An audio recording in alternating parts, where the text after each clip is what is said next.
Alright, what's going on everybody? Welcome back to the channel. And before we jump into the comic for the day, I wanted to let you guys know that there are going to be a few changes to Comic Breakdown. Not anything significant, not anything huge, but the channel's been running for about 5 years now, which means it has been 5 years of the same intro, about 2,500 videos with the intro that we have. I think it's time to change it up. I think at this point there's enough videos out there letting people know that this is Comic Breakdown. We can skip all the intro stuff. We're gonna skip the recap, we're gonna skip all of that. We're gonna start jumping directly into the comic. And at the end of the video, I'll give you the whole recap, give you the links to drop in the description where you can find the other comics, previous or otherwise, all that good stuff. But we're gonna try it out, we're gonna see how it works. We're gonna see if more people like this. Maybe we can bring some more people in as we journey to 100,000 subscribers. And that is going to bring us to today's comic, Justice League vs. Godzilla vs. Kong Part 2, Issue Number 2. Amanda Waller is dead, gunned down by Colonel Leland Lafayette Shaw III. The day that I have long waited for. The day that I have begged for to happen. It may be an Elseworld story, but it has finally happened. Someone finally put down Amanda Waller. Unfortunately, the guy that replaces her, he's not much better. The Legion of Doom all still have bombs in their necks. That includes Lex Luthor. So while Lex Luthor would love to stand against the Colonel, now's not the time. And so Lex, continuing on without question, they move into Phase 2. They need to deal with Kong and the Justice League. This is what takes us atop Skull Island. And it's been about 4 years since they had seen Kong last. By all appearances, he doesn't recognize them. But the level of aggression that he's showing, this is all about territory. So when Kong jumps in, the Justice League prepares for the battle. But this is where a gigantic, titanic Killer Croc shows up. And so it is Killer Croc versus Kong. Now the Justice League, they're thrown off. This is not something that they expected. Now they're wondering, is this something we interfere with? Superman knows that this has got to be something to do with Luthor. This has his fingerprints all over it. Nonetheless, they know that they gotta stop this before it's too late.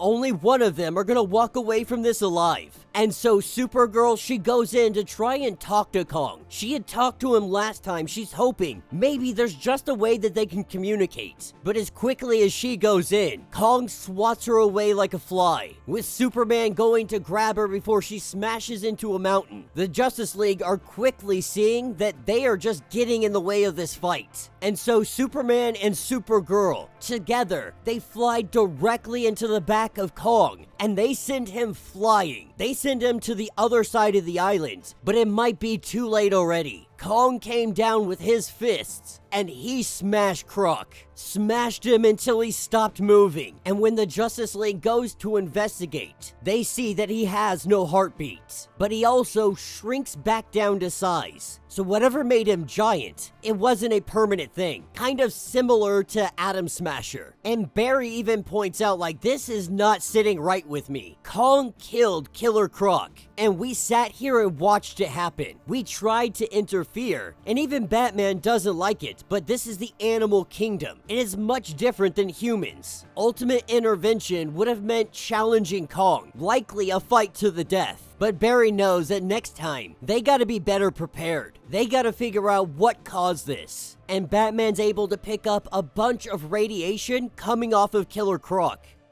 In fact, this is almost a dead match to the likes of Godzilla. And this is when Superman hears the noise. He hears the heartbeat of Lex Luthor. As Lex and the Colonel, they fly over Skull Island. Lex Luthor was intentionally making his heartbeat louder. He amplified it so that Superman would hear it. All a ploy to lure in the Justice League. And so when the League shows up, Superman lands on the windshield. He tells Luthor to come out, but this is when we see Superman hit with magic, wrapping him up in a cocoon. a makeshift team. Some would call them the Legion of Doom. Boomerang would call them the Suicide Squad. Some might even call them Task Force X. Either way, it's time to lay down some hate, as we see the Legion of Doom taking on the Justice League. And the Legion is truly no match as long as we have a speedster in the midst. While this fight is ongoing, we have the Colonel and we have Lex Luthor that are taking off. They are headed to Hollow Earth. As they lift off, we see Peacemaker pointing his pistol at Barry, using supersonic rounds. We see the bullet make contact. Barry drops down to the ground. Superman rushing over to his body using his X-ray vision. He sees that this bullet, it only rendered him unconscious. That he should be okay, but he's gonna need an MRI. Superman, he heads after Lex. Batman grabbing the Flash and getting him out of here. Wonder Woman and the others, they clean up the rest of Task Force X. This is what hops us over to Supergirl. Now, Supergirl comes up to her, and Kong, you know, he's kind of bitter. He's kind of not happy. They just threw him to the other side of the island, and he smashed into a mountain. So when Supergirl shows up, he kind of scoffs at her. Supergirl, she tries appealing to him. She tries apologizing to him. But she also understands, like last time, she's got to earn his respect again. And when Kong slaps her out of the sky, Supergirl's like, wait a sec, I shouldn't have felt that. Like, how about let's call it even? And then she hears the call from Diana. Wonder Woman is in the need of help, wanting to put a pin in this and come back later. Supergirl takes off. We pick up with Superman in Hollow Earth.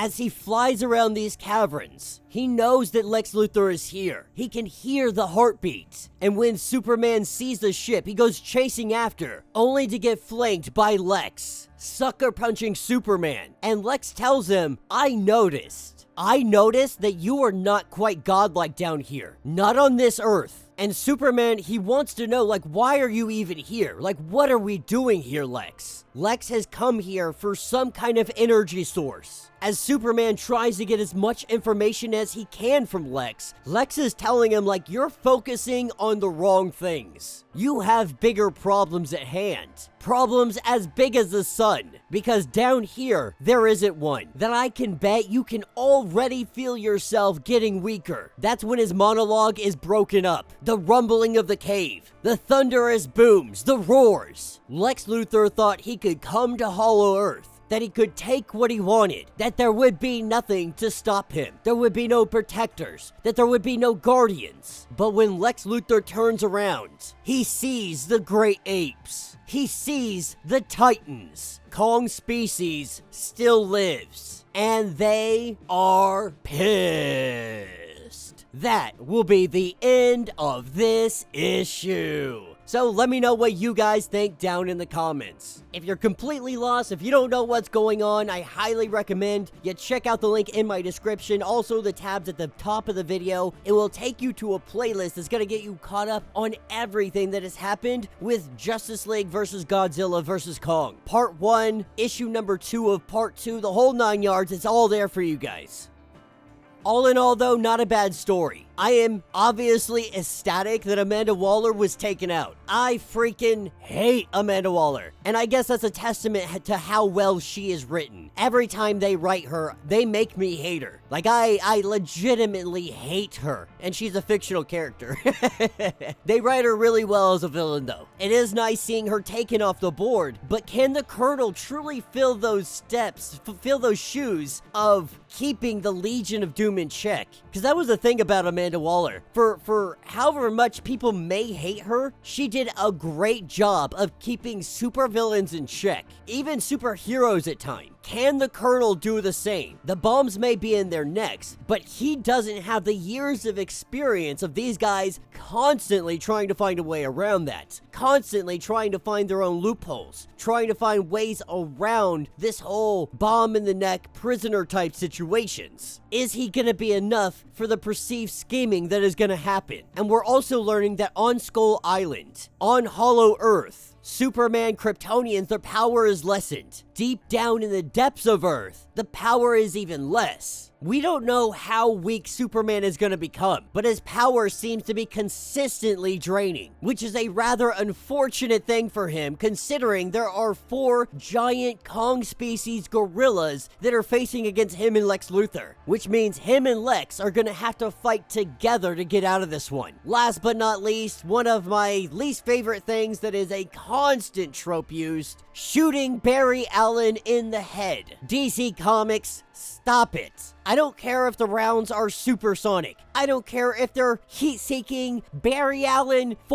speed force-seeking bullets. I don't care. It doesn't make sense. It doesn't make sense. Shoot anybody else. There's a whole team there. I mean, go with the trope of using Kryptonian bullets for all I care. But stop shooting a speedster with freaking bullets. By the way, the only way it makes sense with Superman is because Superman would take those bullets head on, though after the years, you would expect him to actually pay attention to what bullets might be in the gun after so many times of just taking it with his full chest and it being a Kryptonian round. But there's so many other ways that you could have hurt Barry Allen. I hate that let's shoot Barry Allen in the head. Let's shoot the Flash in the head. Other than that, all in all, pretty great comic. I definitely enjoyed it. Let me know what you guys think. Let me know your thoughts. Let me know your theories. If you want to get caught up on everything that is going on with this series, go ahead, check out the link in my description as well as the top of this video. It'll get you caught up on everything going on with this series and more. If you would like to support the channel, you can always do so by joining the channel membership. Much like Patreon, having multiple different tiers, from $1 to $50 from loyalty badges to comics every single month. Not only are you helping out the channel tremendously, you are getting tons of perks in the process. Now, if you're unable to do this, do me a favor, subscribe to the channel, like this video, hit that notification bell, and with that being said, until the next breakdown.